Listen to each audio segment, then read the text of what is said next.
Hi, I'm John Zimkus, and this is The City Show. Once again, we're on the road, and this time we're on North Broadway in Fire Station number 41, and we are with Chief Ryan Dipzinski, who is the chief here, and we're also his guests. Well, thanks for having us. Of course. Glad to have you guys, Okay. as always. Now, Ryan, you've got something very important planned later this month. We do. And what's it going to be? It's October 4th. We're going to host our annual open house right here at Station 41 from 1 to 4 o'clock. So we're very excited about it. Ready to do a little give back to the city and our citizens, our residents again. Yeah. Now, what's the purpose of such an open house? So open house is really just a kind of a way that the community can come in, meet the firefighters, see the station if they've never seen it before, ask questions, play with the equipment, kind of meet the firefighters in a non-emergency setting, and then really just hang out and have a great time. We have a ton of activities planned. We have lots of giveaways, free food, drinks, refreshments, and all kinds of fun stuff to do. I imagine there's a lot of little kids who just idolize firefighters. And yes, I did. Absolutely. Do you have some lessons for them? I mean, not just the fun stuff, but things that really help them out in the future in case there's a fire? Well, we always go through, this is fire prevention. It's a lead up to Fire Prevention Week, so we try to get out and educate. So we try to remind kids or just have them get with their parents, so there's an exit plan that they have, and meeting places, so if their families do get separated in a home, if there is a fire, everyone has a general location out front, out of the way, in a safe spot where everyone can meet, so they know that everyone's out of the house. We talk about not going back for personal possessions and stuff. Just get yourselves out, get your family members out. We'll go back in and try to save what we can. We always talk about closing doors at bedtime to keep the fire, if there is a fire in the hallway. Our bedroom doors and all of our walls are rated to keep fire out for a certain amount of time. So it keeps the smoke out, it keeps all the danger particulates out, so it'll keep you safe and in your room until we can come and help you if you do get trapped in your room. So those are things we kind of go over during the week. Well, that's great, because they like the idea of fighting fires, and the hats and all that, but they learn something from this. Always. Now, will there be tours of the station? We do tours of the station. One new thing we're bringing in this year is one of our fire engines. We're going to let the community paint. So we have some washable paint. We're going to let people come in and paint the fire engine and put special messages on there and things like that. We think that'll be a good time.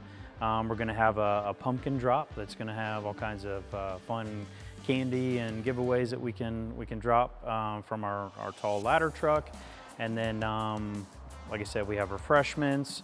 We're going to have at least 2 bounce houses where people can come and just have a great time there. We'll have food, refreshments, and then there'll be just lots of more activities for the kids to do, and raffles and giveaways.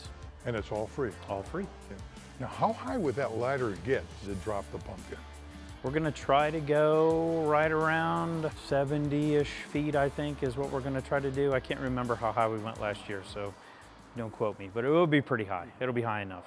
Mm-hmm. Now, heaven forbid there was a fire emergency when the open house is going on. What does the station do? So the guys or the crews that are on duty will respond to the call.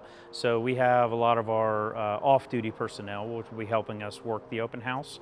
So in case there is an emergency, we can stay here, continue with the open house, and then the on-duty crews will go on the calls. Now, one thing the viewers might be interested is, why is the station called 41? So the county has a numbering system. So the city of Lebanon has right now 5 numbers, so we're 40 through 45. So we can take any of those numbers, so our station is 41. We have another station that's 42. Okay. Now, the old station on Silver Street was also 41. It is, yeah. So that designation just moved. It did, yep, because we didn't add a station, we just transferred stations. So we took that number and took all of our numbers and we kept 41. So our designated numbers for the county are the 40s. I didn't realize it was the county which is doing all that numbering. Yep. Yeah. Now, how long has the station been here? We are going into our 4th year, so we opened in 2021. November 2021, so yeah, we're going into our 4th year. Now, there's a lot of things some people might not know, but there is a meeting room which the public can use in the fire station. Correct. And what is the meeting room and how do they contact you to use it? So contact us during business hours. We offer the meeting room to residents and then citizens of non-affiliated kind of nonprofit organizations or groups, clubs kind of, that just kind of need a meeting space. We try not to stick to, you know, this is where our meeting place is going to be, but if you need a spot for a temporary location or to come here for a meet, all you have to do is call, see if it's available, and you can come in and have your meeting. Birthday parties too, we offer to, you know, kids that want to have a firehouse birthday or things like that. So. Now, you told me earlier that you've been in that with the Lebanon Fire Department for 10 years or so. Yep. How have things changed in those 10 years? Oh man, where do I begin? Just with call volume, staffing alone, we went from a part-time volunteer fire department when I first started with only 3 to 4 full-timers, mostly being the fire chief, the admin assistant, and then 1 full-time captain that was on duty, to 39 full-time staff within the last 5 years. We've been able to purchase new equipment and new fire gear. We've really been able to shore up just kind of what is expected, what our residents expect our fire department to be, with training and personnel and then equipment, and really just kind of give that back to them so they know that we are ready at a moment's notice if they need us. Speaking of gear, one of your firefighters is going to show us the gear he would wear to fight a fire. Yes, he's going to demonstrate how he gets in the gear on if we were going on a fire call, and then we'll kind of go through what he's putting on, and then kind of the systematic way of how he gets it on so we can get it on really, really quick. Well, let's go take a look at that. Sounds great. Now we're joined with firefighter Brody Green, and the chief is going to talk about the equipment that Brody would wear on a normal fire run. Yep. So thanks, Brody, helping us out here. So what he's going to do is just kind of demonstrate putting on the fire gear. We'll kind of walk through what each piece does and why he does it. A lot of it is self-explanatory. We have boots and pants, a coat, helmet and mask, and then we'll talk about his protective breathing device, the SCBA, self-contained breathing apparatus. So first, usually we wear these funny boots with either slip-ons or zippers so they can get out of them pretty fast. And then he's going to put on this protective hood that's going to protect our neck and face and ears from getting burned in hot temperatures. Protects his neck from coals or anything falling down his shirt, getting back behind his jacket. Everything he's wearing is for a purpose. Wear suspenders because our pants get wet and heavy, so it's easier than just a belt. So it goes more on the shoulders and keeps his pants up a lot higher. Coat, same thing. It's got 2-3 layers. So we have outside shell and then inner shell and then our moisture barrier on the inside that tries to keep him as cool as possible, but it is not cool even in the winter. And then puts on our air pack. This is not oxygen, it is just clean, breathable air. Oxygen is very flammable, so we wouldn't want to fill these bottles with flammable gas. But he would always wear that, practically. In a fire, yep, anything. So any kind of fire call that these crews go out on, this is how they dress up every time, even a fire alarm, because they have to be ready for worst case scenario. So if it is an actual fire, even though they're investigating a so-called fire alarm or just a false alarm, they want to be sure that they are ready at all times to go. So the mask is what allows him to breathe in smoky conditions. And then this is our helmet that he wears. So every firefighter that works for us has all the same gear. It's all fit to them.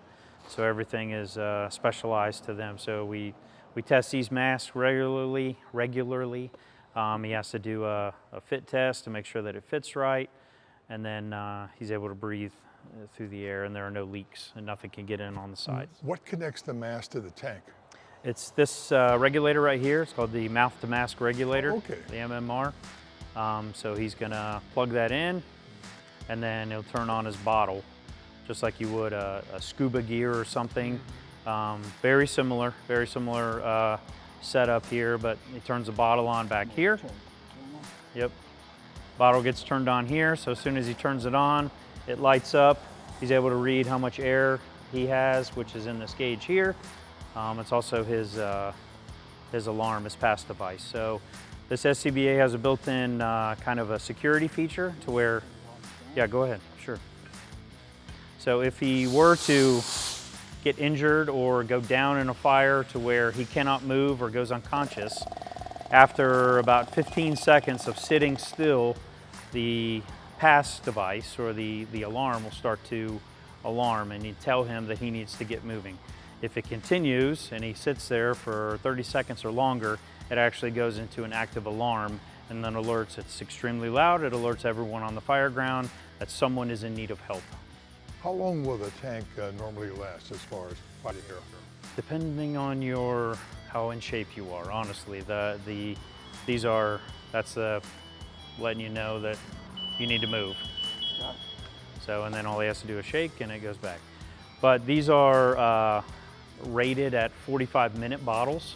So he has, these are 5,500 PSI, 45-minute bottles.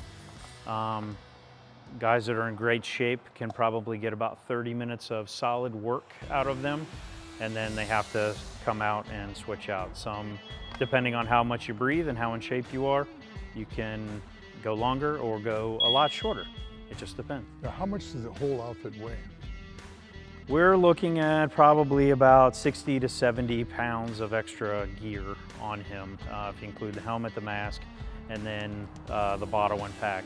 A lot of this stuff over the years has gotten a lot better designed and it weighs a lot less. We have carbon fiber bottles, nice plastic air pack frames. The gear is very lightweight and it's just a lot maneuverable. So depending on how much stuff he has on there, anywhere between 60 to 70 pounds-ish. Now, regardless if it's a male or female firefighter, it all weighs the same. All the same. Yep. We don't have women's gear. We don't have men's gear. It is all the same. Everyone is held to the same standard, so it's all the same. Now, the firefighter's hat is a unique shape, and it's been similar to what it's been for decades. Yep. What's the purpose of its unusual shape? So when these guys are in fighting fire or something, and water starts to, if they're hitting fire up top and water starts to come down, this channel will direct the water and it goes back off of them. So that is kind of the purpose of this style helmet, is to direct water back off of you. Now, I would imagine wearing that thing for a long period of time, you're sweating the pounds off. Yep. He's probably sweating right now, I'm sure. Okay, well, thank you, Brody. Now, how quickly would Brody have to put that on normally? So we're looking at, if he wants to go from boots to breathing air, we're looking at 90 seconds is kind of the goal of what we'd love him to do. Under a minute to get in his gear for sure, and then hopping up in the rig quickly. We'd love to get, just over a minute. Now, a vehicle doesn't leave until everyone's ready, right? I would ask him to get dressed just like this, minus the mask. The mask is usually, if he's on a fire piece of apparatus, it's usually connected to his air pack, which sits in the rig. So he gets dressed like this, grabs his helmet, radio, hops on the rig, buckles up, and then they drive to the scene. When he gets to the scene, then he puts his air pack on and he can get ready. Chief, tell us again when the open house is. So it's going to be Saturday, October 4th from 1 to 4. Come one, come all. It's going to be a great time. A lot of, like I said, activities and free food, giveaways, raffles. Yeah, so it's going to be great. Good time to meet the firefighters and come and just say hello and hang out. Any idea how long the department's doing the open house?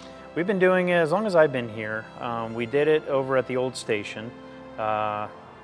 First 2 years I was here, and then when we moved to the new building, we brought kind of the ideas and what we were doing over, and then it has just exploded year after year. We've been able to kind of put more into it, invite more people, and show off this great building that the residents have allowed us to kind of build here. And really just, it's our one way to say thank you and give back and just do whatever we can to welcome everyone. This isn't our building, this is ours to use, and This is the community's building, so we try to open it up as much as we can. Well, thank you, Chief, for letting us come and visit you Thanks for coming. Station Really appreciate 41. Remember, folks, the open house, October 4th, 1 to 4, Saturday. You'll have a wonderful time. Tours of the facility, closer looks at the vehicles.